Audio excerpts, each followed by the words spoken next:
Hello, my name is Dale and these are my books. Today I'm going to be talking about a short story, and it's from a collection, Death in Venice and Other Stories by Mann. And there is another video on this channel about Death in Venice. This is another short story that is from the book, and it's called Tonio, Kroger. Now what's really interesting is that both Tonio, Kroger and Death in Venice were two short stories discussed at a book club last night that I attended.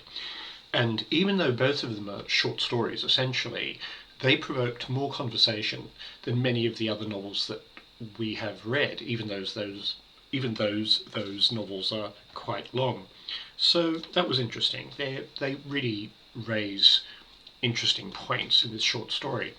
And this particular short story is called Tonio Kroger. Tonio Kroger was published in 1903, and it's less than 60 pages long, so you can read it in one sitting. And the purpose of this video is to lay out the hints, the themes, the structure, and to make it easier for you to read the short story. One of the reasons why I'm doing these videos is because I don't find reading fiction easy. I find it an immense challenge, but I find it very rewarding, and hopefully these videos can help others. So what is Tonio Kroger about? Tonio Kroger is about a boy, and he feels he doesn't really quite belong. He doesn't get on with his schoolmates. The schoolmasters are always getting him into trouble, and this conflict, if you like, between belonging but not belonging is reflected in his name. Tonio, in a German context, sounds a little bit strange. However, his surname, Kroger, is a very well-established name, and in fact it's associated with commercial enterprises in Germany. And he is part of that family, and so he's very well known, but also a bit of an outsider. Where do we go from there? He grows up, and he inherits from his mother this love of beauty and imagination, and from his father self-control and duty. And so he adopts his mother's personality, and he becomes an artist. He becomes a writer, and and from his father he adopts a very strict self-control. And at this point, reviewers normally talk about Dionysus and Apollo. He has these two things going on in his mind. It is sometimes referred to not as a gay short story, but as a gay-coded short story.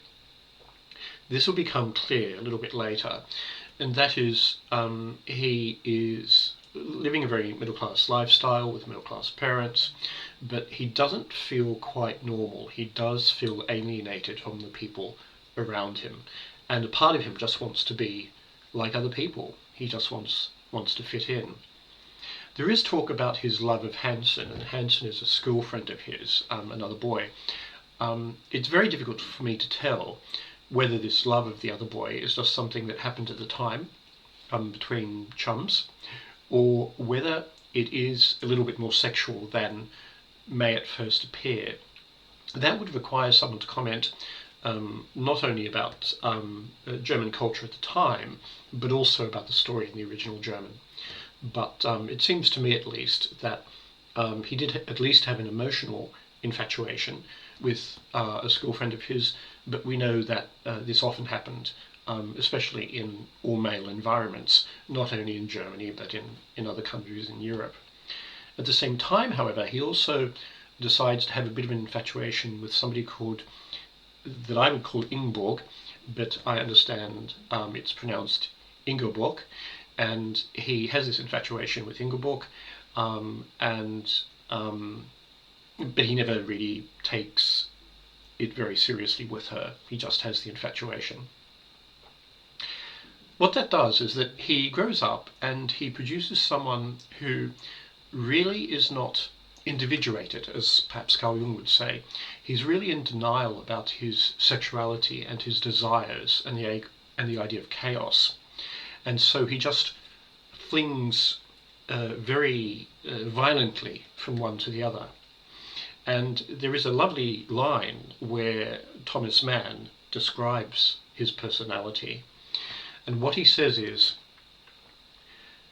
speaking of Tonio Kroger, he could do no more than let himself be cast helplessly to and fro between gross extremes, between icy intellectuality on the one hand and devouring, feverish lust on the other.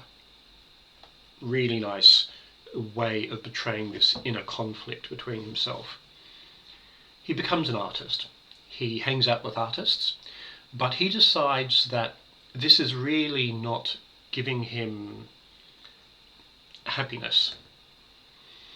And what he really would like to do is just to be ordinary, just to be a regular person. So when he was younger, for example, he encourages Hans, the boy with which he had infatuation, to read a story called Don Carlos. And Don Carlos is a moving story about a king, and the king is often weeping. But no one knows how to deal with this, because the king is supposed to be all strong and all-knowing. So how do you deal with a weeping king? And Tonio Kroger realizes during the end of this period, during the end of his life, that he has ended up being a great artist, but he's become an impoverished human being. And he speculates that perhaps that is what is needed for an artist. Perhaps it needs an artist to be an outsider, to be a freak, to engage in pain and suffering in order to produce great works of art. I don't know if you buy that or not, but my understanding is that that was something that used to be thought about art and artists and the role of artists in the late 1800s and the early 1900s. It comes to a climax during the end when Tonio Kroger meets up not only, or he sees, he meets up not only Hans, the boy that he liked very much when he was a child, but also the girl as well, whose name I've just forgotten. So he meets Ingeborg and Hans, and he speaks to Hans and says to him, "Have you read Don Carlos yet? Have you read Don Carlos yet, Hans, as you promised me at your garden gate?" This is the story about the crying king. And then Tonio Kroger says, "Don't read it. I no longer want you to. What has that lonely, weeping king to do with you? You must not make your bright eyes cloudy and dreamy and dim by peering into poetry and sadness. If I could only be like you. If only I could be all over again and grow up like you, decent and happy and simple and normal with correct behavior, at peace with God and the world, loved by the innocent and light of heart, and marry you, Ingeborg, and have a son like you, Hans." Now, if someone said that to me, I would think that they were being condescending little unpleasant people. But this is presumably what Tonio Kroger genuinely feels.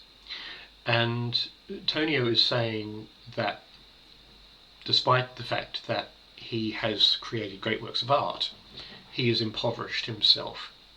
And you can see how some critics say that this is not a gay short story, but it's gay coded, almost as if it's a not a metaphor, but it's hinting at being gay, or it's talking about being gay in a way that some artists can talk about their art. After all, both Ingeborg and Hans have become romantically attached to each other. And could it be, it is suggested, that Tonio Kroger is speaking about this couple in the way that many gay people or gay men might speak, that they can see straight couples, they can see that they're happy, and at a time when happy homosexuals may have been quite a rare breed, it was appropriate to create a story like this. So when Tonio says, if I could be like you, if only I could begin all over again and grow up like you, straight, decent and happy and simple, normal and with correct behaviour, at peace with God and the world, loved by the innocent and the light of heart, and marry you, Ingeborg, and have a son like you, Hans. So this could be an artist talking about the alienation that he finds from society. Or it could be something very sad. It could be a gay man in Germany in the early 1900s, just wishing to be decent and happy and simple and normal. And that was not available to him at that time. So, you can read it in one sitting at a push, like the other short stories I've read by Thomas Mann. It's very good at creating a certain atmosphere very, very quickly. And as I mentioned at the book discussion group last night, both Death in Venice and Tonio Kroger provoked the most discussion we've ever had, because the ideas produced, even through the medium of short stories, are just very, very interesting to deal with. So I hope that has helped, and thanks for listening.